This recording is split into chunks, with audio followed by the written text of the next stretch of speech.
They go for the Lancelot first, and we already saw this performing incredibly well yesterday alongside the Hari. I mean, we talked about how Vival was just popping off from one end to another and just using every single diving composition with the usage of Lancelot, and we know for a fact that she's mobility should not be messed around with. Now, looking on the Cambodia side, now they have the opportunity. Maybe they want to actually take out the assassin as well. So Suyo will be picked up before the second phase of ban. So this is going to be the first time that Suyo actually shows up on the main stage. It was played in a couple of matches during the group stage, which we did not show. In fact, Cambodia themselves played it during their game 1 versus Colombia, and they did end up winning that one. We'll see whether this is going to be a jungle Suyo as is traditionally played, or a more recent addition of EXP Suyo. Looking on the side of the Vayne, right now we are seeing that Esmeralda will be taken out from the portion, and we know for a fact that Esmeralda, with the movement, mobility wise as well as sustainability, it's going to be a little bit difficult for Cambodia to actually burst down Indonesia. So those are the things that they are required to actually take a look on. Kind of surprised that Cambodia would ban out the Esme themselves though, since they already have a Lunox that counters it, and they could have actually locked it in for themselves to deal with the Harif. It means that they're already thinking of something else. They're probably leaning into your typical marksman into the gold lane, so we're of course going to be eyeing things like the Granger, for example. Uranus gets banned out by Indonesia instead. I know the pattern-wise for this, for I think like 2-3 months ago for the patch note, Uranus has been like one of the popular heroes to be picked out, one of the prioritized, right? But then lately after the patch note, it hasn't been one of the top heroes to be picked out. But again, for the last pick for the Cambodia wise, they are taking out Valentina. They're wondering, who are they actually worried that Indonesia might actually steal their ult? That's really interesting, because right now there isn't a particularly powerful ultimate on the side of Cambodia outside of AOG, and even that is somewhat manageable. So getting rid of this already tells Team Indonesia that Cambodia is planning to get a hero with a notable ultimate. Next could be something like a Yuzong, probably, I'm looking at, since the Esme was already taken out prior. Could also be things like the X-Borg, so I think it's a little less effective now that there's already a Lance and Harif on the Indonesia side. Even Lapu Lapu has already been taken out. A lot of heroes that you will see from the side of Indonesia, right? There's definitely, they want to make sure that not a lot of the pools hero picks that can be taken out by Cambodia, the one that can actually sustain on the front line, making sure that they can actually guard out every movement that Haris wants to go in, especially with Indonesia having Lancelot, want to move as freely as possible. Now, Sdafa, what are your thoughts? What are the heroes that probably Cambodia can actually grab before they taken out the proportion of themselves right now, with only have one hero to be picked out before that? They could go into Yuzong here. They can either, if they are looking at EXP or gold. Gold is already shown on the other side, so Granger is not going to be contested away. Either you lock in the safe gold, where you already know the counter, or you go for the EXP lane first. And it does look like it's going to be the Phoveus. Now, I will make one surprising observation. CC has been completely ignored. Oh my god, yeah, I kind of noticed that, yeah. TT, one of the heroes that we've been seeing how is very popular from day number 1, right? Been prioritized, and we talked about how TT is really good when it comes to like having the AoE with the CC as well, the curtain call, but pretty much this is not really particularly been favored by both of the teams, or is it going to be a surprise factor coming along into this game? It is possible for Indonesia to grab the CC now. It actually has a good lane into the Phoveus, but looks like they go for the glue instead. Traditionally, the Phoveus lane counters have been CC, glue, and Esmeralda. With Esme already banned out, they go for the glue, completely ignoring the CC. And the Kadita also going to show up here, since the mid lane hero pool has been narrowed by quite a bit. It's not a very good solution into the Lunox, but it can punish everyone else. I think for the side of Indonesia, most of the grounds, they've already been covered out. Now, Cambodia, they still need one more hero for their own gold lane. They can be able to actually pick up Granger right now. Can they actually be able to do a little bit of, not to say like spam-wise for the skills, have a really good cooldown for themselves, but is it going to be one of the heroes they are quite accustomed. I think, yeah, pretty much it is inside their signature post hero. So if they want to pick up Granger, there's not a problem for them. Could also be Claude. I don't actually like the Granger as much here. I feel like there's a lot that threatens the backline. The Harif can dive, the Lance can dive, the Kadita can dive. I would have actually liked Claude a little bit more, but it does take up the risk of having to play for super late game. So Cambodia doesn't want to go in that direction. It does mean that the goal lane is going to have a bit of difficulty, and you would usually want to keep your last pick on the red side for a more counter-based hero. But nowadays, the marksman hero pool is pretty narrow, so they're just going to go with it. I mean, talking about how right now Cambodia want to play it a little bit slow. The question is Indonesia going to allow it? Because so far right now, we do see some of the heroes picked from the Indonesia side. They be able to actually have that level 4 extension level to be able to actually just penetrate against the side of Team Cambodia. But the question is Cambodia, they need to slow down that pace and they'll be able to survive it out. And if that can be done here for their first round of the game, it could actually be able to have a really good fight between these two teams. But this is just us saying it on the cast that, again, welcome to the World Esports Championship 2025. This is our second series of the day for the MLB Women category. Indonesia versus Cambodia. This is going to be our upper bracket semi-finals. The winner of this best of 3 series will get a ticket directly to the upper bracket finals, one step away from qualifying to the final stage of the playoffs and guaranteeing a top 2 position. So that's going to be a very coveted place for them right now. If we look at both sides, I don't think there's anything too strange when it comes down to the emblem setup, though I am kind of curious about the lethal ignition on Lunox. Interesting. And we're seeing right now as they are trying to actually have a good rotation-wise, trying to make sure that it doesn't actually go further beyond their own area. This is where the crucial points have how Cambodia needs to control the movement of Indonesia.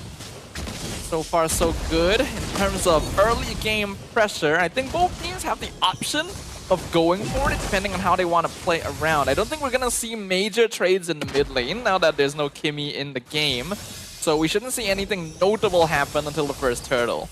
Yeah, and the fact that they're just waiting off, at least by the time they move in for the level 4, that's when we see that at least a little bit of skirmish, a little bit of pokiness coming in from both sides of the team. So far, we are seeing Shell just a little bit closer to Bao Bei there. Phantom Execution, nice flicker from Bao Bei. Gets away from Vival just in time.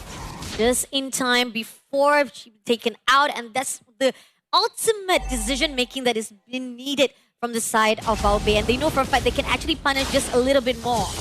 And they're gonna use this space to instantly transition to the turtle. Cambodia in control, Takami secures it, and a nice taunt from Uwe to keep Vival away as well. Brilliance comes out, does some poke damage. Earthen Rampart blocks them aside. Revitalize comes out as well. There's gonna be the Infernal Pursuit. Vival backs out, very low on HP. Cambodia coming out on top so far. They get the knock up into the rough ways. Damage is not quite there yet, but they'll finally finish off Mochi with the Phantom Execution. First blood over to Vival. Indonesia looking for a little bit more. No more Revitalize. They trade over to Alon in the mid lane. Nice stun from the Suyo. Finishing off Vivian actually flickers away. Cambodia dropping low. Indonesia still going for an AOG. A bit too late. Away goes down, and Alon is traded as well. So much of the overextension that was done by Team Cambodia to a point that Indonesia was just able to back things out. And the fact that we are seeing that Tegami was just able to get the turtle, the retraction that was done by Indonesia to take it off was just fruitful. Not really much of the bargain can be done as the turtle has already been taken away, but still, they were able to back things out. Yeah, I'm really impressed at how well Indonesia was juggling their players there. Oh, tech charge into 2! Into the rough one! Elon explodes! And Uwe soon follows the Kadita combo from Indonesia. Great composition coming off for the team of Indonesia. They keep on pressuring Cambodia to a point that right now, they keep on getting off guard. You cannot count out Kadita in the hands of Cine here. This is literally one of their national heroes right now. And they were willing to ban out so many mid laners to set up for this position. The moment Vivian spotted the setup, just went straight in for the tectonic charge. The fact that we are seeing that Cambodia slowly but surely getting slower and slower in their pace. They were supposed to slow down the movement of Indonesia. Ended up Indonesia have the upper hands. Now moving along, it's going to be the second title to be contested off. And so far, Indonesia has already had their own setup right here. Yeah, it's a very different situation from before, where Indonesia are now clearly the ones in control of the turtle pit. Shell still playing it safe, sees Uwe. Tegami goes down to Zinni. There's no jungler on Cambodia. They're still trying to engage, and Pearl Pursuit comes out. Vival gets the turtle, tech charge only lands on 2, but sets up for the Phantom Execution. Brilliance now being used, revitalize as well. Zinni comes in from the side, doesn't have the ultimate, but will still do some good poke damage as Vival sets up the kill on Elan and forces Cambodia back.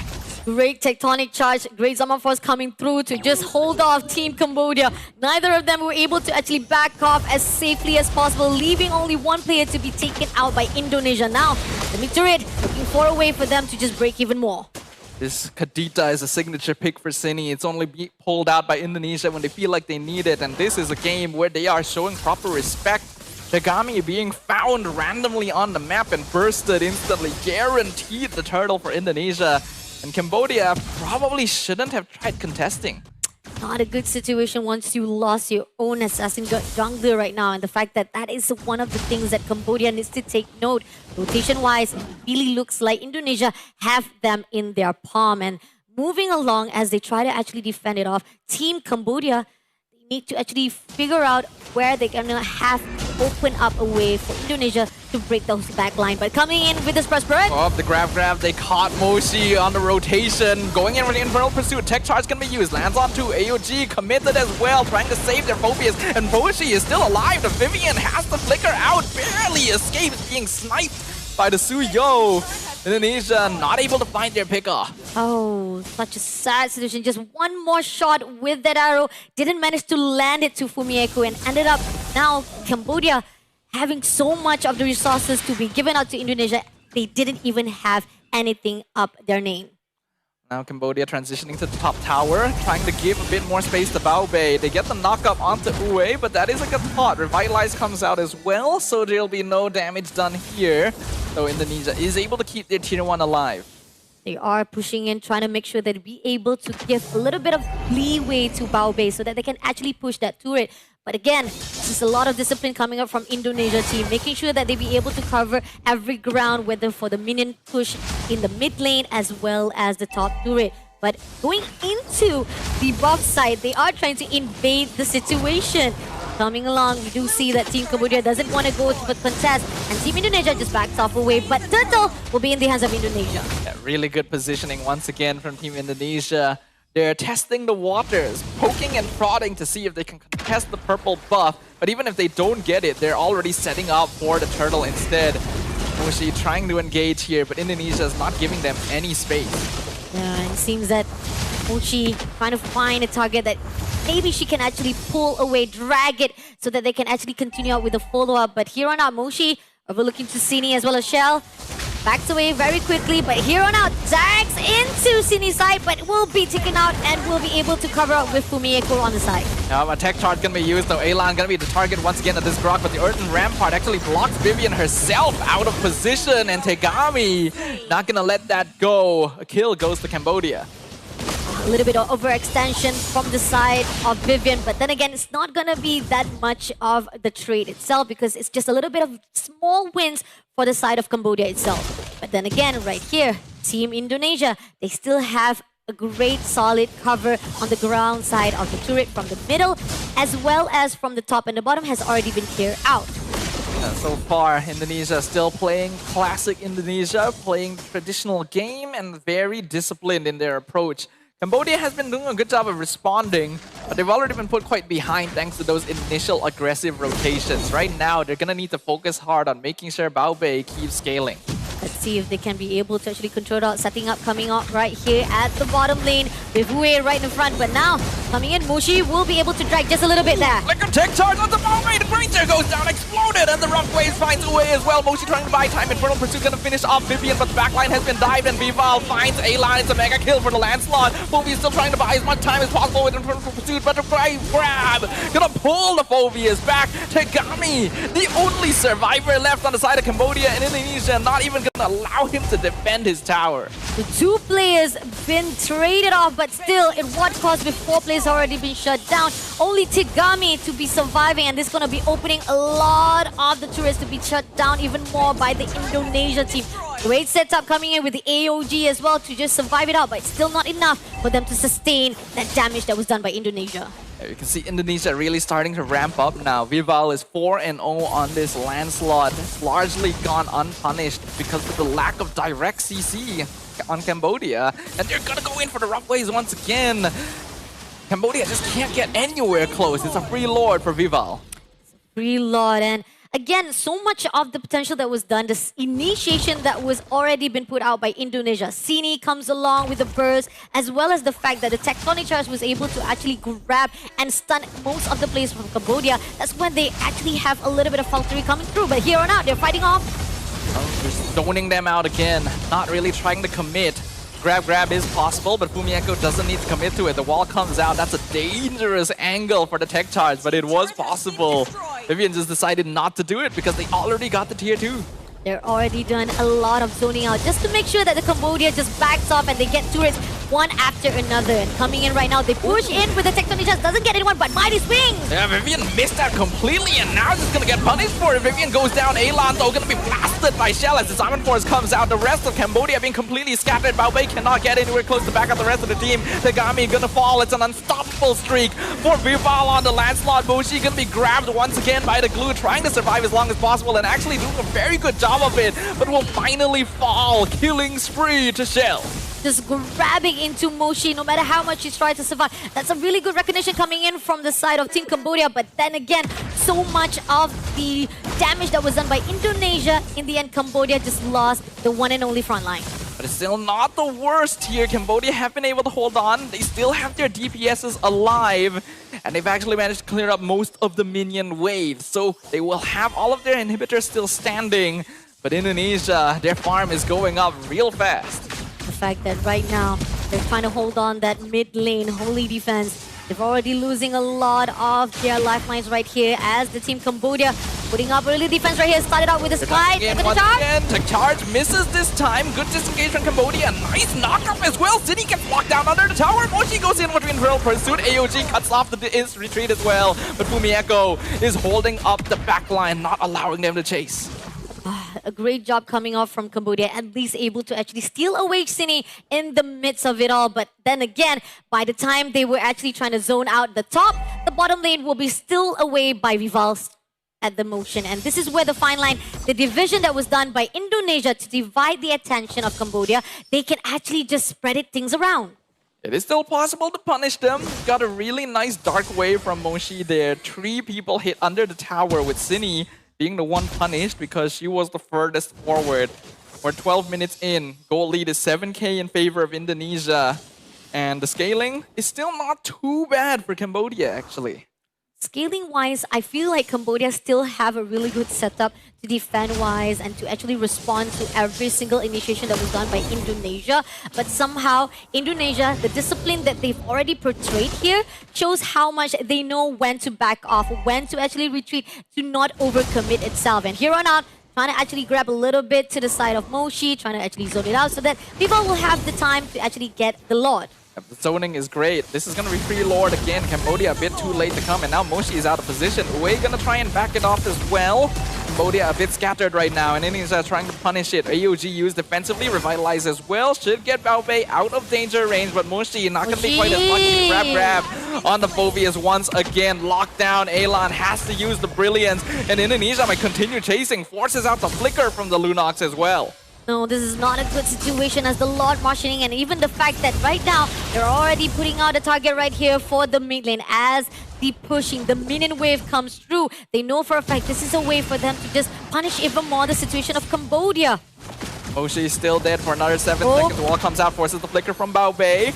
but is able to dodge away from Fumi Echo. Lord finally pushes in. Bival secures the tower up top. Zinni does take some poke damage. Uwe trying to hold and drag the Lord away. Zinni jumps in, misses the rough waves, but they get the tech charge, and Bombay goes down. It's a mega kill. It's a double kill for Shell. Zaman Force on the Harif going insane right now as the crowd grab locks down Moshi once again. It's a triple for Shell, and that advents the end of game number 1 in favor of Team Indonesia.